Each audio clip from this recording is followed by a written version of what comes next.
अब हम यहाँ दो पदों के योग का वर्ग और अब यहाँ दो पदों के अंतर का वर्ग हम पढ़ते हैं।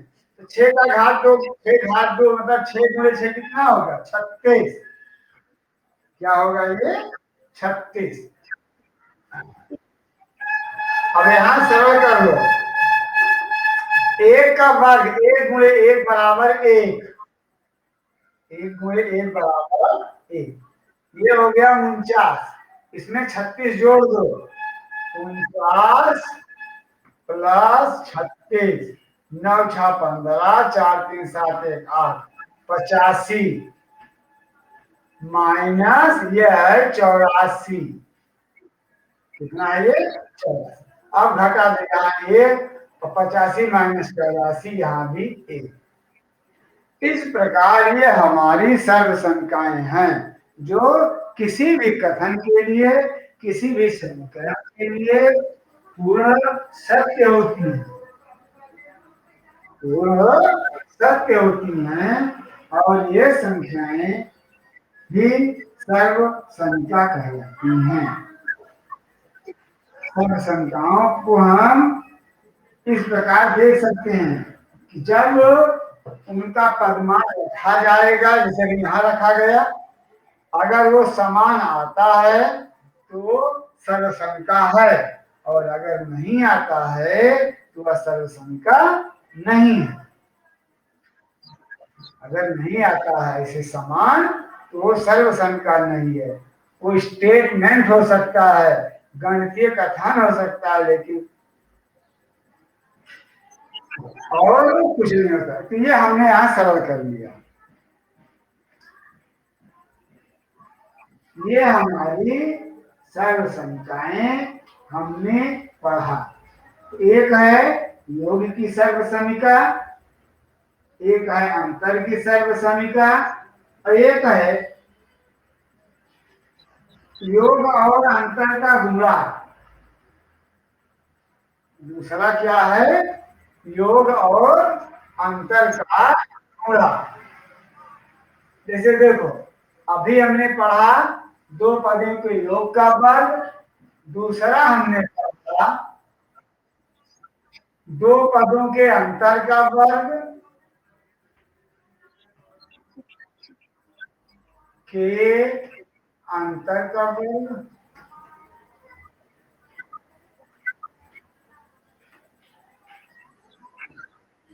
वर्ग। अब तीसरा जो हम लोग यहाँ क्या लिखा था योग में? a प्लस बी बराबर A square plus 2ab plus B square. अंतर में क्या लिखेंगे?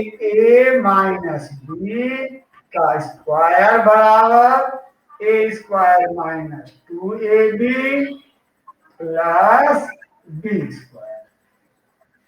ये योग का वर्ग है और ये अंतर का वर्ग है। समझ आएगा? हाँ। हमारा जो तीसरा है वो लिखा गया है दो पदों के योग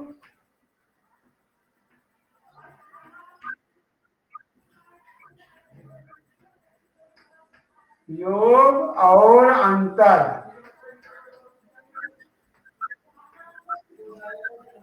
अंतर का गुणा। अंतर का गुणा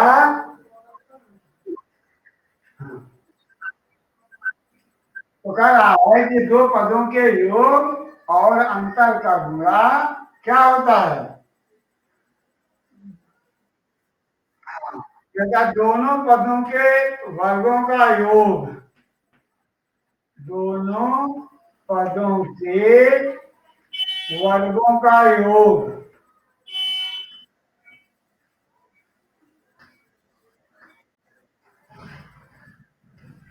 ये होता है। ये हमारी तीन संख्याएं, जैसे ये प्लस है, ये माइनस है, तो a प्लस बी और a माइनस बी मतलब योग और अंतर का गुणा। और जब योग और अंतर का गुणा करते हैं तो हमारे प्रश्न में आगे आता है योग का गुणा यहाँ लिखा, अंतर का गुणा यहाँ लिखा, और जब सरल करोगे, अभी प्रैक्टिस करना, आएगा a का स्क्वायर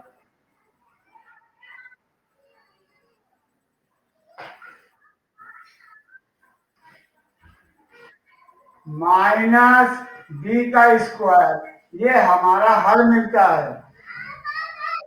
दोनों पदों के वर्गों का अंतर होता है, दो पदों के योग और अंतर का गुणा दोनों पदों के वर्गों का अंतर होता है।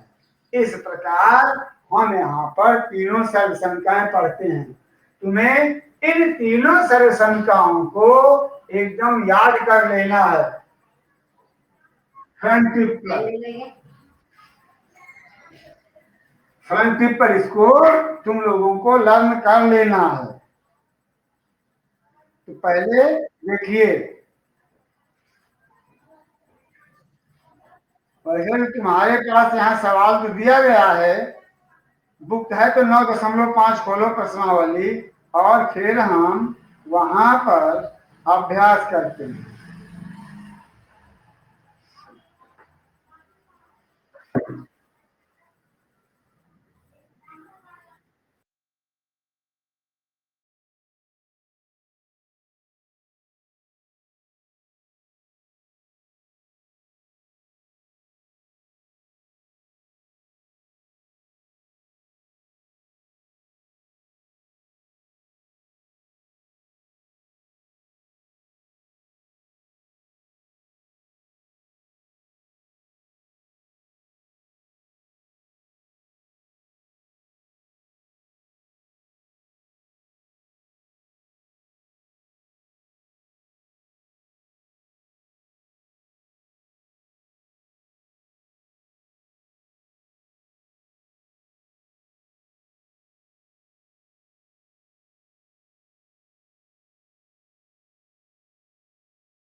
उस एक सरल संख्या के अनुसार तुम्हारा जो पद है, ये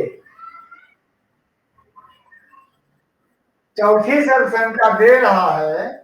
चौथी आज रहने देते हैं, केवल हम आज 3 तक पढ़ेंगे, चौथी कल पढ़ लेते हैं, और फिर आगे हम यहाँ इतना देखते हैं कि हम इन तीनों को याद कर दें। पहली सरल संख्या, दो पदों के योग का वर्ग बराबर दोनों पदों के वर्ग और उनके गुणनफल को गुणने का वर्ग का योग होता है।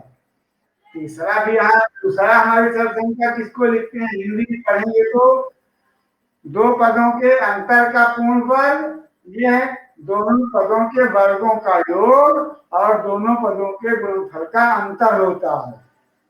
और ये जो हमारी तीसरी सर्व संख्या है, दो पदों के योग और अंतर का गुणा उनके पदों के वर्गांतर होते हैं, उन दोनों पदों के वर्गांतर होते हैं। इस प्रकार ये हमारे पास 3 सर्व संख्याएं हैं आज की डेट में। अभी चौथा आज नहीं पढ़ेंगे, चौथा कल पढ़ेंगे। और देखिए,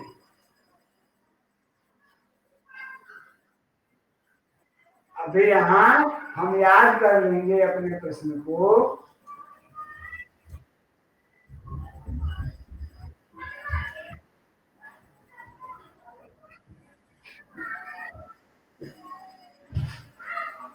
फिर हम इसे अपने दैनिक जीवन में उपयोग के लिए पढ़ेंगे,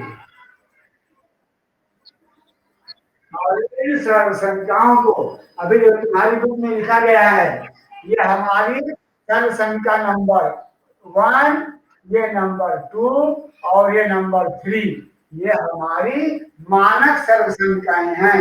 इन्हें हमें याद ही कर लेना है। समझा बेटा?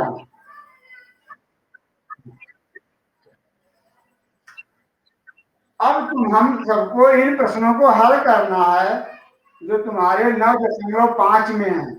इसका पहला प्रश्न पढ़ो, 9.5 का क्या लिख रहा है।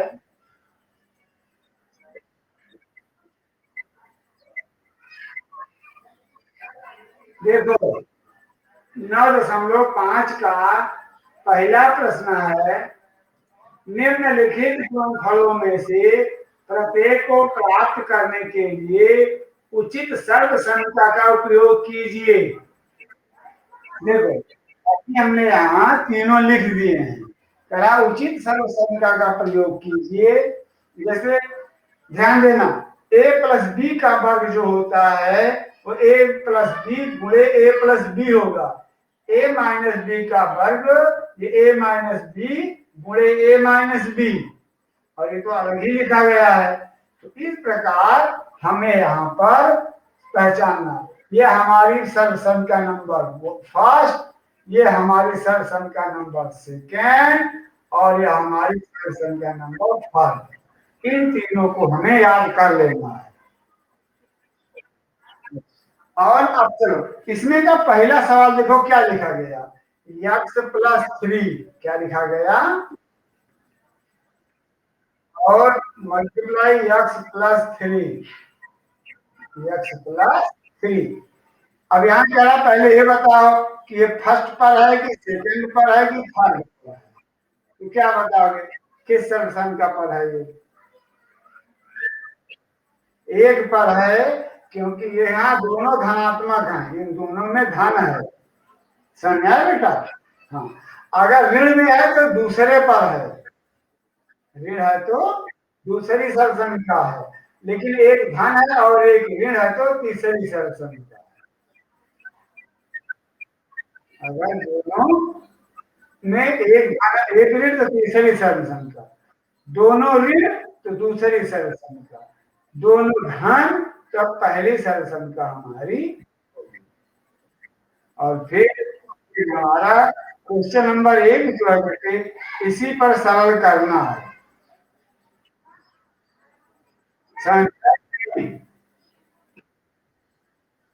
और इसलिए हम तुम्हें इसमें का 9वां बताते हैं। कौन सा सवाल?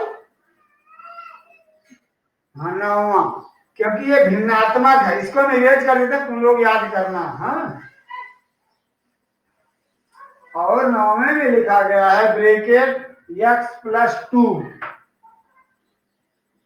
Bracket x plus 2 plus 3y बटा 4, 3y बाई 4 ब्रैकेट बंद, फिर ब्रैकेट चालू, x बटा 2 प्लस 3y बटा 4। अब क्या इसको बताइए कौन सी सर्वसंख्या है, पहली है कि दूसरी है कि तीसरी? श्रद्धा, कौन सी सर्वसंख्या है, पहली है कि दूसरी है कि तीसरी है? हाँ बताओ। अभी अभी तो बोर्ड अभी बोर्ड पे बताया गया था। पृथ्वी कौन सी सर्वसंख्या है? हाँ नहीं बेटा, ये पहला है, दोनों धनात्मक है, और जब दोनों धनात्मक है तो इसको ऐसे लिख सकते हैं, x बाई 2 प्लस 3y बटा 4, और ये वर्ग, तो ये हो गया पहली सर्वसंख्या। ये सर्वसंख्या एक के प्रयोग से x का 2 प्लस 3y बटा 4 भाग 2 बराबर, पहला पद पहले का वर्ग अर्थात x बटा 2 का वर्ग प्लस, बोलो बोलो क्या हुआ?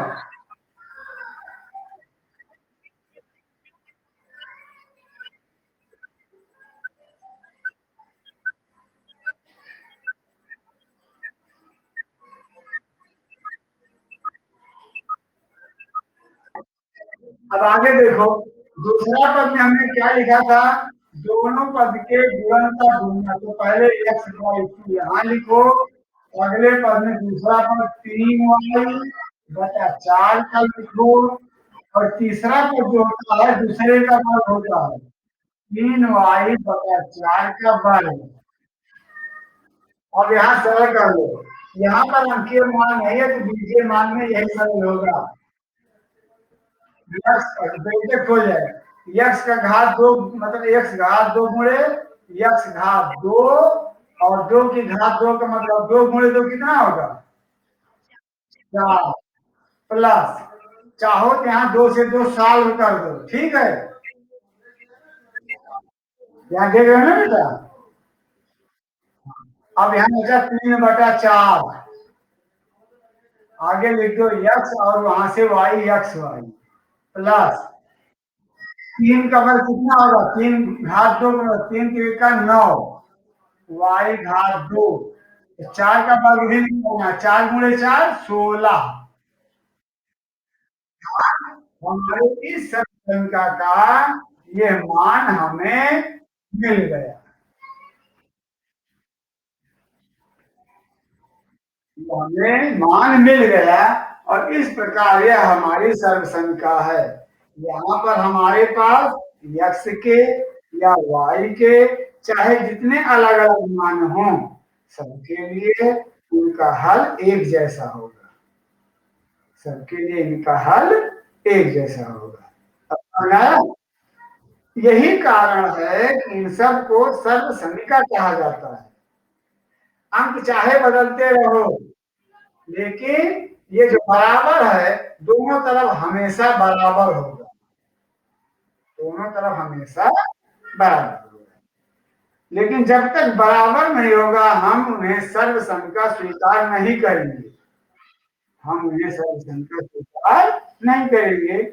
जैसे 6 साल में पढ़े थे कि जब तक बराबर न लगा हो तब तक समीकरण नहीं है, और जब तक बराबर नहीं लगा हो समीकरण नहीं है, या बराबर लगे होने का मतलब है ये समीकरण है और ये है किसी मान के लिए सत्य है। लेकिन वो समीकरण किसी एक मान के लिए सत्य होता है, लेकिन सर्व समीकरण किसी भी भिन्न भिन्न मानों के लिए भी सत्य होती है।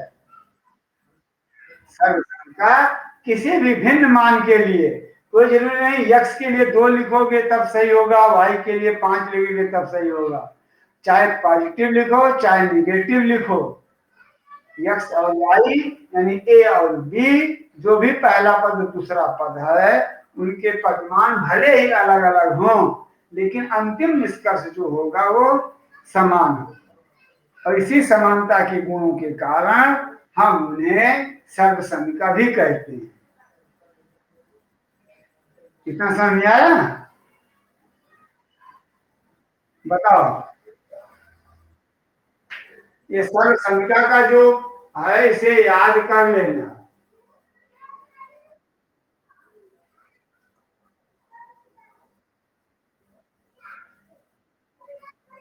और देखिए यहाँ पे तुम लोगों के लिए होमवर्क में क्या है, एक तो इसे सर्व समीका पर सरल करना और दूसरा इसका पीछे की तरफ गुणा भी करना।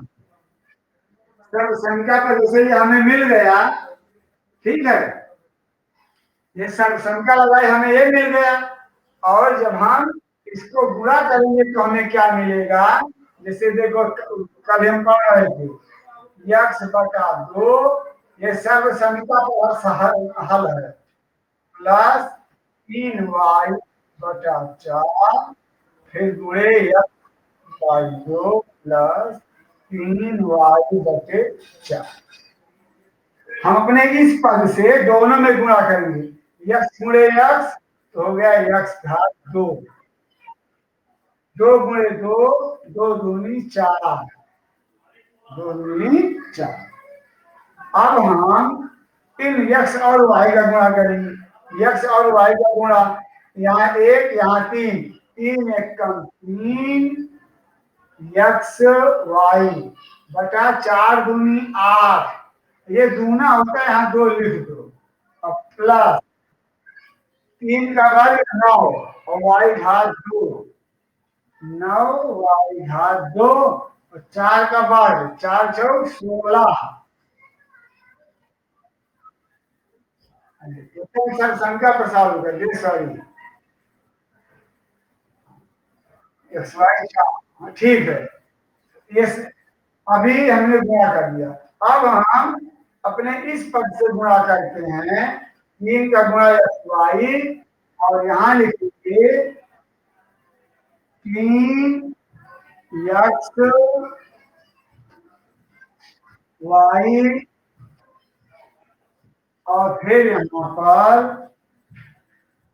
4 दूनी 8, आगे फिर यहाँ गुणा करेंगे इस दूसरे पद का गुणा दूसरे से, 3 3 का 9 वाई घात 2 4 चौक 16। ये दोनों पद सजातीय हैं, जुड़ जाएंगे, दोनों पद सजातीय हैं, जुड़ जाएंगे। ये पद हमारा हो जाएगा एक्स घात 2 बटा 4 धन 3 3 6 एक्स वाई बटा 8 धन 9 वाई घात 2 बटा 16।